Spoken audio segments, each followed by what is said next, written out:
ಆ ಪಾತ್ರ ಹಾಗಿದೆ ರವಿ ಸರ್ದು. ಮತ್ತು ರವಿ ಸರ್ರೇ ಅದಕ್ಕೆ ಕರೆಕ್ಟಾಗಿ ಸೂಕ್ತ, ಆ ಥರ ಇದೆ ಅದು ಪಾತ್ರ. ಎಲ್ಲರಿಗೂ ನಮಸ್ಕಾರ. ಮೊದಲನೇದಾಗಿ ಎಲ್ಲ ಮಾಧ್ಯಮ ಮಿತ್ರರಿಗೆ, ಮಾಧ್ಯಮ ಹಿತೈಷಿಗಳಿಗೆ ನಾನು ಸ್ವಾಗತ ಕೋರ್ತಾ ಇದ್ದೇನೆ ಮತ್ತು ಧನ್ಯವಾದಗಳು. ರವಿ ಸರ್ ನಮ್ಮ ಮೂವಿಯಲ್ಲೇ ಆ್ಯಕ್ಟ್ ಮಾಡ್ತಾ ಇದ್ದಾರೆ ಅಂತಂದರೆ ಅದೇ ನಮಗೆ ದೊಡ್ಡ ಸಂತೋಷ. ಯಾಕಂದರೆ ರವಿ ಸರ್ ಒಪ್ಕೊಂಡು, ಈಗ ಪ್ಯಾರ್ ಅಂತ ಹೇಳ್ಬಿಟ್ಟು ಮೇಡಮ್ ಆವಾಗಲೇ ಹೇಳಿದರು, ರವಿ ಸರ್ಗೇ ಆ್ಯಪ್ಟ್ ಆಗಿದೆ ಟೈಟಲ್ ಅಂತ ಹೇಳ್ಬಿಟ್ಟು. ಹಾಗಾಗಿ ರವಿ ಸರ್ರು ಅಂದರೆ ನಾವು ಕತೆ ನಿರ್ದೇಶಕರು ಏನು ಸುಪ್ರೀತ್ ಸರ್ ಕತೆ ಮಾಡಬೇಕಾದ್ರೆ ಪಾತ್ರ ರವಿ ಸರ್ ಅಂತಲೇ ಅಂದ್ಕೊಂಡೆ ಮೈಂಡಲ್ಲಿ ಇದ್ದಿದ್ದು. ಸೊ ಕೊನೆ ತನಕನೂ ರವಿ ಸರ್ಗೆ ತುಂಬ ಥ್ಯಾಂಕ್ಸ್ ಅಂತ ಹೇಳ್ತೀನಿ ನಾನು ನಿಜವಾಗ್ಲೂ. ಇದು ಪಾತ್ರ ಸರ್ ಒಪ್ಕೊಂಡು ನಮ್ಮ ಮೂವಿಯಲ್ಲಿ ಮಾಡ್ತಾ ಇರೋದಕ್ಕೆ. ಯಾಕೆಂದರೆ ಅದು ಎಷ್ಟು ಹೇಳೋದು ಕಡಿಮೆನೇ, ಆ ಪಾತ್ರ ಹಾಗಿದೆ ರವಿ ಸರ್ದು. ಮತ್ತು ರವಿ ಸರ್ರೇ ಅದಕ್ಕೆ ಕರೆಕ್ಟಾಗಿ ಸೂಕ್ತ, ಆ ಥರ ಇದೆ ಅದು ಪಾತ್ರ.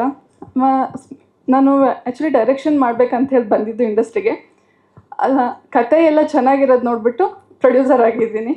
ಮತ್ತು ಕತೆಗೆ ಏನು ಬೇಕೋ ಅದೆಲ್ಲ ಚಿತ್ರೀಕರಣದಲ್ಲಿ ಯಾವುದಕ್ಕೂ ಏನೂ ಕೊರತೆ ಇಲ್ಲನೇ ಒಂದು ಒಳ್ಳೆ ರೀತಿ ಚಿತ್ರ ಮಾಡಿದ್ದೀವಿ. ಇಡೀ ಕುಟುಂಬ ಸಮೇತ ಥಿಯೇಟ್ರಲ್ಲಿ ಬಂದು ನೋಡೋಂಥ ಸಿನಿಮಾ.